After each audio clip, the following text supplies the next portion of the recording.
So good morning everyone. I'm Mark Jancy Perez from BAC 4A. So today I will be discussing the automatic garage door. So quick overview of what the program achieves. Up or down to preset and positions using push button and limit switches. A stop button immediately disables motion. Interlocks prevent the motor from reversing direction until it has stopped. Three lamps indicates door states. Green, fully open. Yellow, fully closed. Red, partially open, ajar.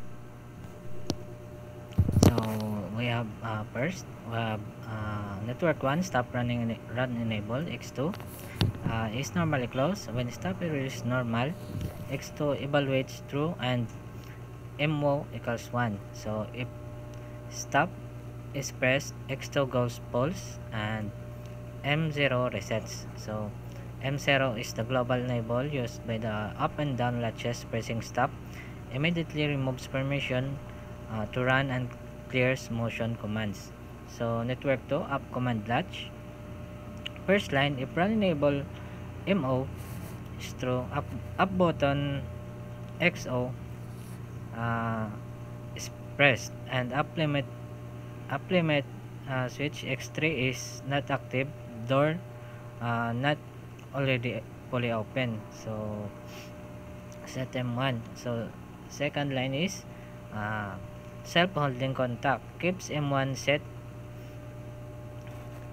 after XO is released. X3 is still true until up LS becomes active. So when up LS X3 becomes true, door reach fully open. So X3 becomes false and M1 unlatches automatically. So we are network 3. So mirror of the up latch but down M2 holds until the down limit X4 is sent. So we have M0 M0 X1 M2 X4 normally closed. So M2, so down command. So X4 is down limit switch, down button X1, so run enabled MO. So sa network 4, so M1 plus M2 normally closed. So YO energized only when the up command M1 is active and the down command M2 is not active. So this prevents both directions contractors from being energized simultaneously and blocks reversing while a command from the opposite direction is active. So network 5 down motor output, so direction interlock. So M2 plus M1 M1 normal close. So same logic in reverse, Y1 energized only when M2 set and M1 not set. So network 6, so green light fully open. So X3 to Y2 when up limit switch is X3 is active, door fully open, Y2 turns on.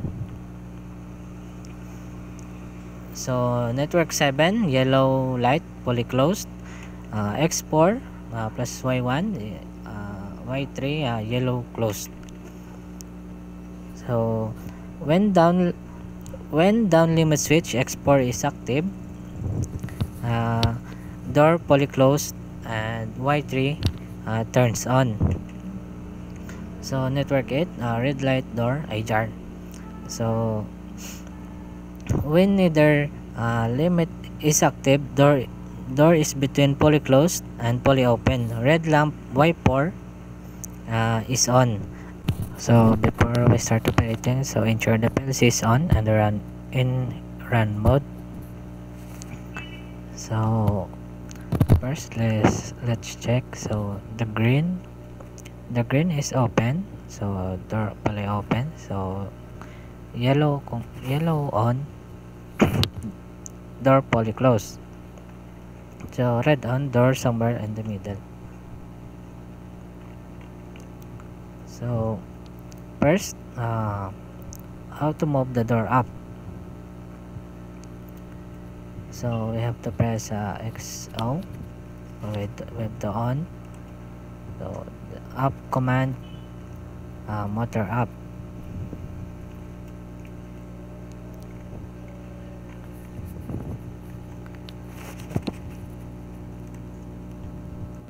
So the door will begin to move upward. So up motor, YO turns on.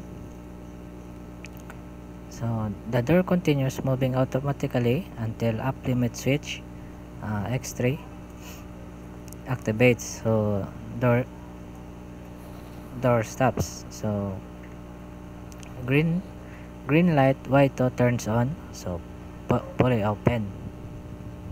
So we have to close this.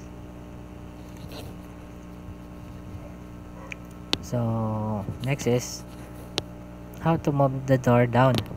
So X1, so we have the down button, we have to on this. So down command, M2 down command. So door motor Y1, so turns on. So red light,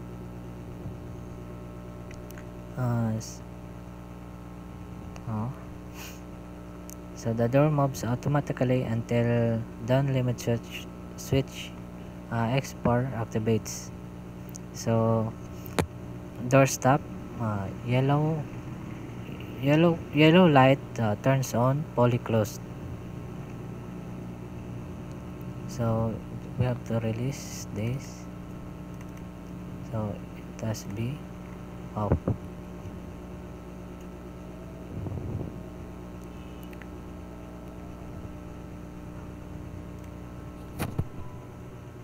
Next is how to stop the door. So we have the X2 stop button, press on, it will stop.